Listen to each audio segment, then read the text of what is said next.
నమస్కారం. ఈటీవీ 360కు స్వాగతం. ముందుగా ప్రధానాంశాలు. రాష్ట్రంలో అధికార ప్రతిపక్షాల మధ్య సవాళ్ల రాజకీయం. అప్పులు గురుకులాలపై బీఆర్ఎస్ ఆరోపణలతో హైడ్రామా. తెలంగాణ భవన్ వద్ద ఉద్రిక్త వాతావరణం.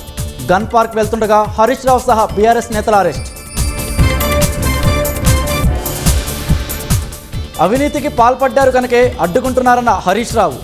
అసెంబ్లీలోనైనా చర్చించేందుకు సిద్ధంగా ఉన్నామన్న కేటీఆర్. బీఆర్ఎస్ సర్కారు అప్పుల వివరాలపై చర్చకు సిద్ధమన్న జూపల్లి. చెప్పింది అబద్ధమైతే రాజీనామాకు సిద్ధమని ప్రతి సవాల్. గురుకులాల్లో అవినీతి ఆరోపణలపై చర్చకు సిద్ధమన్న మంత్రులు. బీఆర్ఎస్ ప్రజాప్రతినిధులు ఎవరు వచ్చినా సిద్ధమేనని ప్రకటన. బెంగళూరులోని ఒక క్వారీలో ఘోర విషాదం. బండరాయి కింద నలిగి 8 మంది దుర్మరణం.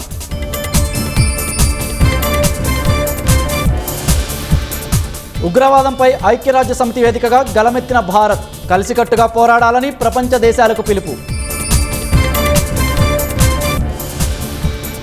ఉక్రెయిన్ రాజధాని కీవ్పై రష్యా భీకర దాడులు. భవనాలు ధ్వంసమై 11 మంది దుర్మరణం.